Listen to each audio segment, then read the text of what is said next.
Bonjour et bienvenue dans cette nouvelle vidéo qui va parler de l'itinéraire sur Google Maps. Donc pour ça, deux façons de faire. De toute façon, pour commencer, on se connecte à Google Chrome. Mais à partir de là, soit on va rentrer directement l'adresse de la destination dans Google, soit on va aller dans les applications Google et dans Maps. On se retrouve complètement en haut à gauche avec Rechercher dans Google Maps. Et ici, on va écrire notre destination. Pour ma part, je prendrai Montreux en Suisse, ce qui va nous permettre de passer aussi une frontière. On se retrouve à gauche avec le volet qui concerne la ville de destination et où il y a plusieurs choses comme enregistrer, rechercher à proximité, envoyer vers le téléphone, etc. Dans l'immédiat, ça va concerner l'itinéraire. Donc pour ça, on va cliquer sur le logo itinéraire. Ça nous propose immédiatement, tout en haut à gauche, de choisir un point de départ. On voit le petit curseur qui clignote, en fait on n'a plus qu'à taper. Donc par exemple, je vais partir de là où je suis, et je valide avec entrée.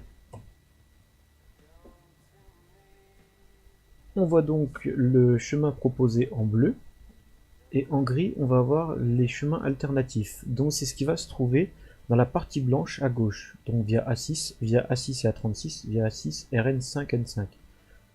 Pour ça, il suffit que je clique dessus, et le chemin va changer pour la partie bleue. On voit ici aussi les avertissements, comme le fait que ça comprend des péages, ou qu'il faut, comme j'ai dit, traverser une frontière. Alors on va avoir des options tout en haut, on va avoir le premier logo qui va être l'itinéraire, donc ça c'est là où on est. Le deuxième, ça va être uniquement en voiture. Ensuite, en transport en commun. Ensuite, à pied, puis à vélo, et enfin par avion. Par avion, évidemment, là aucun itinéraire n'est disponible. Pour partir d'Ormois et arriver à Montreux, un peu compliqué. Juste en dessous, on va avoir le point de départ et la destination d'arrivée. On va avoir le petit plus avec ajouter une destination.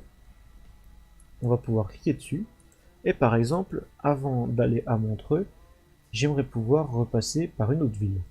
Dans mon cas, j'ai choisi Strasbourg, je ne connais pas donc ça fait l'occasion de visiter. Juste en face de Strasbourg, juste avant la petite bulle, on va avoir les trois petits points qui vont s'afficher. En attrapant les trois petits points, on va pouvoir mettre Strasbourg, par exemple, en deuxième position. Ce qui fait que je passerai d'abord par Strasbourg et ensuite par Montreux. On voit ensuite le logo Options. Quand on prend Options, on va avoir les options d'itinéraire. Donc par exemple, on peut cocher si on veut éviter les autoroutes, éviter les sections à péage ou éviter les ferries. De l'autre côté, les unités de distance, l'idéal c'est de les laisser en automatique, parce que selon le pays, elles vont s'adapter automatiquement. En Europe, ce sera principalement des kilomètres, mais aux États-Unis par exemple, ce sera des miles. Plus simple pour lire les panneaux. En dessous la bande d'options, on va avoir envoyer l'itinéraire vers votre téléphone.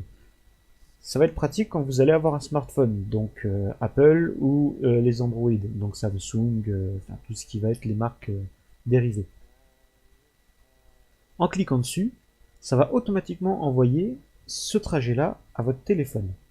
C'est-à-dire que vous n'aurez plus qu'à appuyer sur le bouton naviguer de votre téléphone qui va s'afficher, et en fait votre téléphone va remplacer votre GPS et vous emmènera directement à votre point de destination. Au niveau des destinations, il n'y a rien de plus à savoir dessus, il y aura un autre cours sur Google Maps et le Street View qui va nous permettre de nous déplacer à pied dans une ville. Je vous souhaite une bonne journée.